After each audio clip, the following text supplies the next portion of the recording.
I have the pleasure today of speaking with Daniel Johnson, former banking analyst, now part of a unique and successful team of independent traders. Daniel, can I ask what made you decide to venture out on your own? Certainly. The decision to strike out on my own was very slow coming. I've been working at one of the major banks conducting Forex research, analyzing trends, and basically gathering as much information as possible for the bank traders. And you would have thought that I'd be making trades left and right, but I really simply lacked the confidence to start trading on my own. Unfortunately, the trading environment in a bank is extremely competitive. No one's out to help anyone but themselves. Because of this, when I would ask for advice or try to confirm a theory I had, I was told that I was clueless about what was really going on in the market. Now that I'm separated from the situation, it makes sense they would have had this attitude. In a trading office, everyone's job is consistently on the line. The last thing they need is more competition. So, blowing me off was keeping me down. It was sort of a form of self-preservation for the bank traders, even if it was a lousy way to exist. So how did you get started then?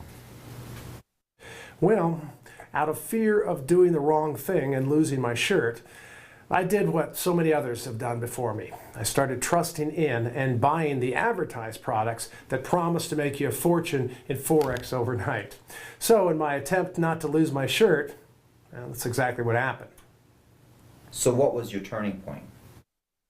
Well, I had a particularly bad experience at work one day, and that kind of forced me to recommit myself to making Forex work for me.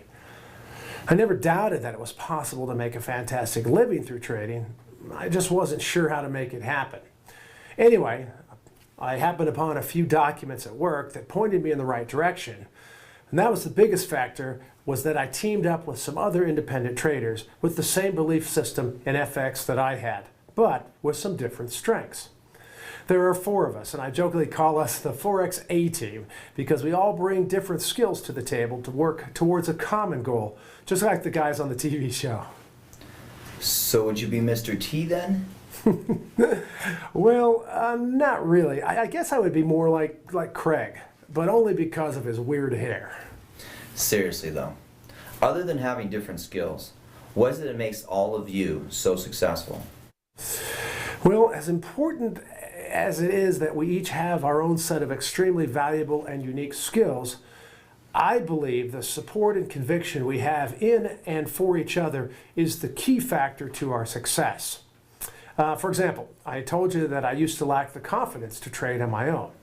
However, one of the things that pointed me in the right direction was discovering that many of the strategies created by the bank I worked for were based directly from my research and my reports.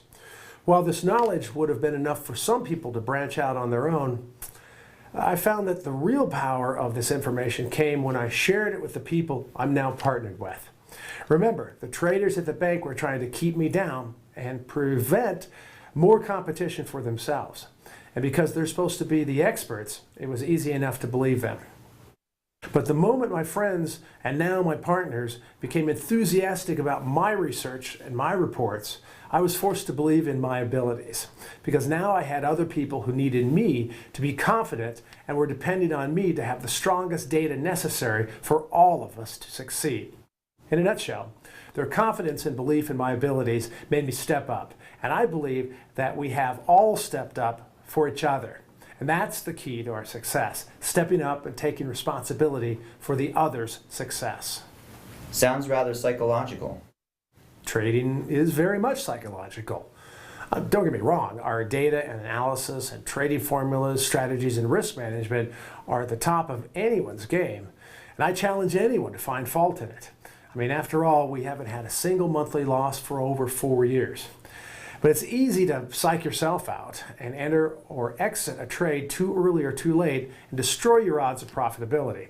And this is true both for the commercial and for the retail trader, but for different reasons. Okay, the commercial trader is psychologically stressed out because if he blows it, he's fired, out the door. And you don't get too many chances with the banks. But the retail trader, well, it's his own money and it's constantly on the line. And he typically has no support. In fact, most of my friends and family members won't really understand what he's doing. The existence of a retail trader is typically a lonely, isolative existence full of stress by putting your own money on the line and sitting alone by the monitor waiting for something to happen. I think that what my partners and I have done is create the perfect alternative FX situation. We get all the rewards of the trading Forex, but we support each other, unlike at the bank. And we get the companionship that you generally lose when you trade independently. See, the knowledge of just how taxing independent trading can be is one of the reasons we decided to formulate a membership site. We want to build a community of traders and assist them in reaping the same rewards that we do, both financial and psychological. It sounds like an ideal situation. One last question. Do you have any advice for people trading Forex independently? Well, there's the obvious. Do your homework, study the market, practice on dummy accounts, etc. But the one piece of advice I'd give that probably you won't find in the Forex how-to books is find yourself a support system amongst other traders.